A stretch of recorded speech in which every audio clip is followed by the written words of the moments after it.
Scott Doolan at MarineMax, and we're going to take a look at a MasterCraft NXT 21, the brand new model.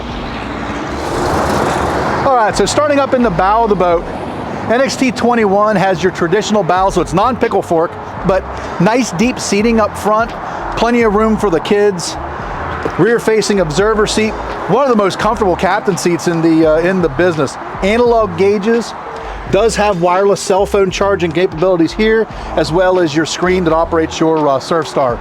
Rear view mirror, we do a convenience package, so it is going to have surf sleeves in addition to standard clamping board racks. Very easy tower to fold down. In this case, just a matter of pulling these two levers, pulling the tower down with a over the tower cover. So the cover is a trailable cover. It's going to cover from the rub rail up over the tower, over your racks, over your speakers, keeping everything in and out of the elements.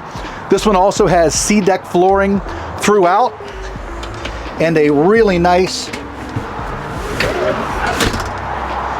flip down rear facing seat.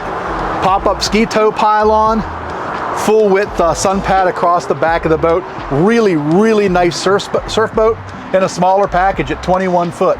Thanks a lot. If you've got any questions about this boat or any of our others, pick up the phone and give us a call. We look forward to talking to you.